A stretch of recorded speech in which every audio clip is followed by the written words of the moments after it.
تمام معتبر اہل سنت کے مورخین نے اپنی کتب میں، حتیٰ کہ امام بخاری کے استاد خلیفہ بن خیاط، انہوں نے تاریخ خلیفہ بن خیاط میں بھی یہ بات لکھی، امام بخاری نے التاریخ الصغیر کے اندر بھی یہ بات لکھی، طبقات ابن سعد کے اندر بھی یہ بات موجود ہے، تاریخ طبری کے اندر بھی یہ بات موجود ہے، اسد الغابہ کے اندر بھی یہ بات موجود ہے، معرفت الصحابہ کے اندر بھی یہ بات موجود ہے، محدث ابن جوزی نے صفت الصفوہ کے اندر بھی یہ بات لکھی ہے، اور البدایہ والنہایہ مستند تاریخ، اس میں حافظ ابن کثیر نے بھی یہ ریفرنس نقل کیا ہے۔ امام جلال الدین سیوطی رحمۃ اللہ علیہ نے تاریخ الخلفاء کے اندر بھی لکھا ہے، خلیفہ ابن خیاط امام بخاری کے استاد سے لے کر امام جلال الدین سیوطی تک تمام علماء ربانیین، محدثین، مفسرین اور مورخین نے یہ بات لکھی ہے کہ حضرت عمر پر حملہ ہوا تھا 26 ذوالحج کو اور شہادت ہوئی 1 محرم کو۔ 26 کو آپ پر حملہ ہوا، 26 ذوالحج کو، اور آپ کی شہادت اور تدفین 1 محرم کو ہوئی۔ ہمارے اپنی گھنڈورا پیٹتے ہیں محرم میں،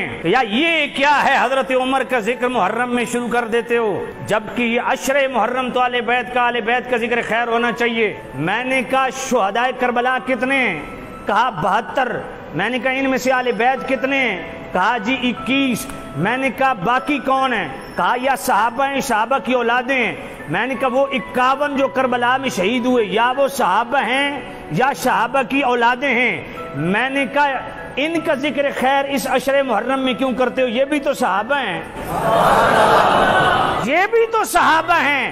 کہا یہ حسین کے ساتھی ہیں۔ میں نے کہا حسین کے ساتھیوں کا محرم میں ذکر کرنا ذکر خیر کہلاتا ہے، تو حسین کے نانا محمد الرسول اللہ کے ساتھیوں کا ذکر خیر کہلاتا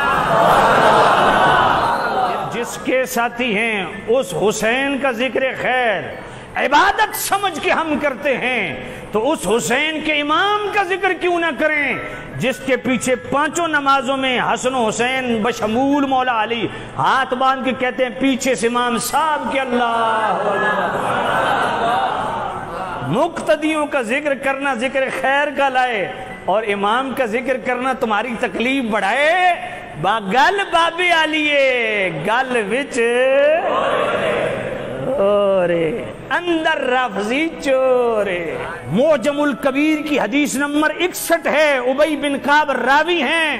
میرے کریم رؤوف الرحیم نبی فرماتے ہیں فقال علی جبرائیل، حضور فرماتے ہیں میرے پاس جبرائیل آیا اور اس نے مجھے کہا لیبکی الاسلام علی موت عمر، یا نبی اللہ عمر کی موت ایسی موت ہے، کسی کی موت کے اس پہ کے والدین روتے ہیں، کسی کی موت پہ اس کے بہن بھائی روتے ہیں، ساتھی روتے ہیں، یار روتے ہیں، عمر کی موت وہ ہے جس پر خود اسلام روئے گا۔ ذرا معجم الکبیر کی حدیث پڑھو، جس کو سید اعلی حضرت امام اہل سنت رحمۃ اللہ علیہ فتاوی رضویہ شریف کی 28ویں جلد غایۃ التحقیق فی امامت علی و صدیق صفحہ 475 پہ لائے۔ ایک یہودی نے میرے نبی کو ادھار اونٹ بیچے، واپس آ رہا تھا، راستے میں مولا علی ملے۔ مولا علی نے پوچھا کدھر سے آ رہے ہو؟ کہا تمہارے نبی کی بارگاہ میں گیا تھا اونٹ بیچنے۔ کہا نقد؟ کہا نہیں ادھار۔